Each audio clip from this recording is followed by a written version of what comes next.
Il y a des fois des problèmes. Tu sais, quand tu es dans la tête dans le guidon, tu as des problèmes qui sont complètement. Tu te dis, mais comment je peux résoudre ça quoi, c'est plus fort que moi, impossible. Pro comme perso. Hein. Et instantanément, tu vois, c'est des gens qui, de par des process ou de par l'expérience, vont dire non, mais attends. Déjà, le problème, c'est pas ça. Ça, c'est la conséquence. La cause, c'est ça, qui est la cause de ça, qui est la cause de ça. Enfin, qui est la conséquence de ça, ça, ça. Donc, résous ça. Et puis, en fait, tout ton arbre de problèmes, il s'élimine. Et puis, ce petit machin-là, ridicule qui te prend la tête, là, comme ça, ne sera plus, n'existe plus. Donc, tu vois, il y a ce genre de concept. Un autre concept sur lequel je travaille, c'est que le repos fait partie de la performance. Ouais. Moi, j'ai pas trop cette notion-là. Je devrais plus. D'ailleurs, je me force à prendre des jours off des fois et tout. Ah ouais, tu te forces carrément à prendre des jours off.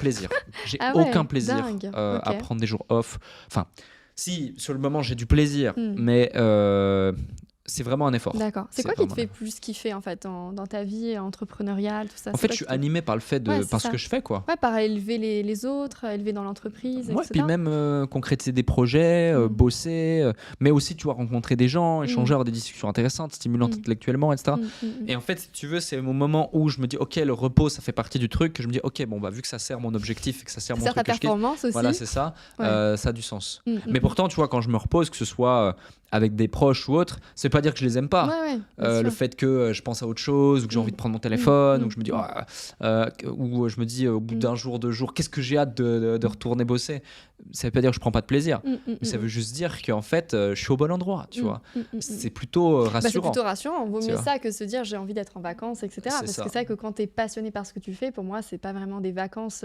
Enfin, c'est pas, je veux dire, c'est l'inverse, c'est-à-dire que c'est des vacances de bosser. Le tout étant de savoir gérer son propre rythme, notamment énergétique, pour que ce soit pas en mode non plus burn-out. D'ailleurs, est-ce que tu as connu dans le passé des burn-out ou pas Burn-out à proprement parler, non, mais je pense que j'ai frôlé. J'ai connu des moments de down, des moments où c'est quand même compliqué, des moments où tu te poses 10 000 questions, des moments où tu as envie de tout envoyer, des moments où tu as envie de tout arrêter.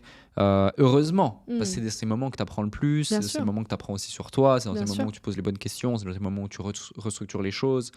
Et tu vois, j'avais fait par exemple une pause pendant 1 an et demi d'entrepreneurs.com. J'avais fait une pause de réseaux sociaux.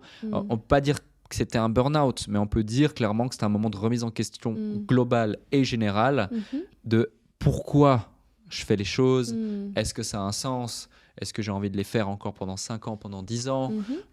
Voilà, En quoi ça t'a servi justement de faire cette pause-là, ce moment de pourquoi, de remise en question, à être à nouveau, justement, j'ai vu tes pubs passer, t'es dans cette justement remise en activité, tout ça, de ce mouvement-là. En plus, je connais certains coachs qui bossent chez toi. En quoi ça t'a servi de faire cette pause-là pour justement en arriver de valider le fait que ça ait du sens et que je vis pour ça. Ouais. Ok. Ouais, donc il y a un moment, enfin, j'explique beaucoup dans les vidéos que je fais, dans le côté yin et yang, que pour moi, il y a vraiment une partie être qui quand même rentre, même, je dirais, à 80% dans la réussite, parce que c'est ces questions que tu te poses, c'est cette introspection-là qui t'amène là où tu en es aujourd'hui. Et finalement, tu as mené plein d'actions, mais en fait, arriver à un certain stade de business, je dis pas pour les gens qui démarrent leur business, mais pour ceux qui ont déjà un business, qui ont besoin de scaler, reconstruire d'autres business, etc. Je pense que c'est vraiment bien d'avoir ces moments, en fait, de pause qui sont pas vraiment des moments de pause, c'est des moments, en fait, de ressourcement qui vont te permettre après d'aller encore plus puissamment dans ce que tu veux réaliser, en fait. Moi, j'ai connu ça, c'était entre 2022 et 2023, où pareil, j'étais en remise en question, j'avais atteint un certain palier, et je me suis dit, ok, je fais quoi? Et je me posais des questions, tu vois, sur pourquoi je fais ce que je fais. Moi, c'était accompagner des entrepreneurs à se développer, comme plein de coachs business, et je dis, mais c'est quoi, pourquoi je le fais, enfin, quel est le sens derrière tout ça? Et c'est vrai que moi, j'avais créé un business à la base, c'était comme plein de gens, c'était d'être libre, etc. Mais une fois que ça s'est atteint, ok, on fait quoi? What next? Et après, c'est là où tu te remets en question sur vraiment le pourquoi du pourquoi. Et tu vois, je te rejoins dans ta vision, parce que pour moi, il y a cette vision que j'ai très, très puissante et encore plus incarnée aujourd'hui, cette idée de élévation de l'être humain, et que pour moi, en fait, on fait partie d'un tout. Et c'est parce qu'on est mieux, on est plus, qu'on agit plus, qu'on a plus de résultats, et qu'en fait, on grandit ensemble, en fait. Et cette notion d'être et faire, et typiquement, tu vois, de ce que tu me dis dans ton exemple, fait sens. Parce qu'en fait, tu t'es remis en question. Et parce que tu t'es remis en question, il y a 2 nouvelles choses qui sont arrivées, des nouvelles collaborations. Enfin, tu vois, j'ai vu, ça fait depuis quelques mois, je crois que tu es en lien aussi avec d'autres personnes comme Oussama, tout ça. Donc, il y a quelque chose qui s'est passé, je pense. Enfin, je sais pas ce que tu en penses, mais j'ai l'impression qu'il y a vraiment un lien avec ça, en fait. Peut-être, ouais, effectivement.